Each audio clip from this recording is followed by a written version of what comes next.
மகிமை அவர்களை சுற்றிலும் பிரகாசித்தது.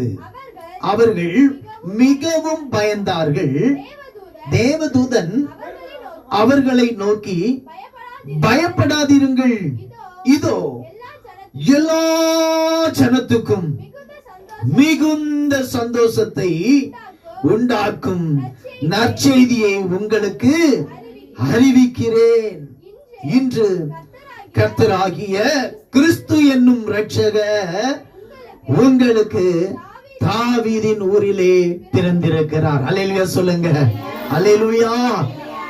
ஆமென். இயேசு இந்த உலகத்தில் பிறந்த உடன் மனு குலத்திற்கு, அதாவது மனிதர்களாகிய வாழ்கிற இந்த உலகத்தில் வாழுகிற மனு குலத்திற்கு பரலோகத்திலிருந்து வந்த முதல் செய்தியை நற்செய்தியாகத்தான் பரலோகத்திலிருந்து ஆண்டவர் கொண்டு வந்தார். அல்லேலூயா சொல்லுங்க. அல்லேலூயா. அப்ப மனு குலத்தை ஆண்டவர் நேசிக்கிறதுனால உலகத்துல இயேசு பிறந்த உடனே அந்த செய்தி மனு குலத்துல நற்செய்தியாகத்தான் பரவினது. அல்லேலூயா. இந்த உலகத்துல எத்தனையோ துர்ச்செய்தியை பரப்புகிற தீய சக்திகள் இருக்குது, தீய மனிதர்கள் இருக்கிறாங்க, தீய காரியங்கள் எவ்வளவோ இருக்குது. ஆனா ஆண்டவருடைய பிறப்பு எல்லா ஜனத்துக்கும் மனு குலத்திற்கு அது நற்செய்தியை தான் கொண்டு வந்தது. அல்லேலூயா. எனக்கு அருமையான தேவ பிள்ளைகளே, இயேசுவை ஏற்றுக்கொண்டு அவரை சொந்த இரட்சகராக ஏற்றுக்கொண்டு அவரை ஆராதிக்கிற ஒவ்வொரு பிள்ளைகளுடைய குடும்பத்திலும் ஆண்டவராகிய இயேசு கிறிஸ்து இன்று முதல் ஒரு நற்செய்தியை கொண்டு வைக்கிறார். நற்செய்தியை கொண்டு வருகிற தேவன் உங்க வாழ்க்கையில நற்செய்தி உண்டாகும். அல்லேலூயா சொல்லுங்க. அல்லேலூயா. அப்ப இயேசு பிறந்த உடனே ஆமென் ஸ்தோத்திரம், ஆமென், சொல்லப்பட்ட நற்செய்தி மனிதர்களுக்கு ஆண்டவர் சொல்லினார். அல்லேலூயா.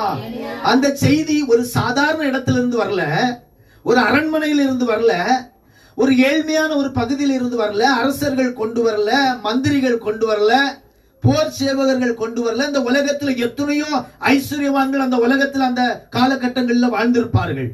யாரும் இந்த செய்தியை உலகத்துக்கு கொண்டு வரல. இந்த உலகத்துக்கு இயேசு பிறந்த செய்தியை கொண்டு வந்தது பரலோகம். பரலோகத்திலிருந்து தேவதூதனை, பரலோகத்திலிருந்து தேவதூதனை ஆமென் அனுப்பி அந்த செய்தியை கொண்டு வருவதற்கு ஆண்டவர் உதவி செய்தார். அப்ப நீங்களும் நானும் எவ்வளவு பாக்கியம் உள்ளவர்கள் என்பதை நீங்க நன்றாய் புரிந்து கொள்ள வேண்டும்.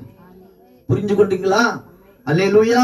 அப்ப நீ உங்க மேல ஆண்டவர் எவ்வளவு கரிசனை உள்ளவராய் இருக்கிறார்.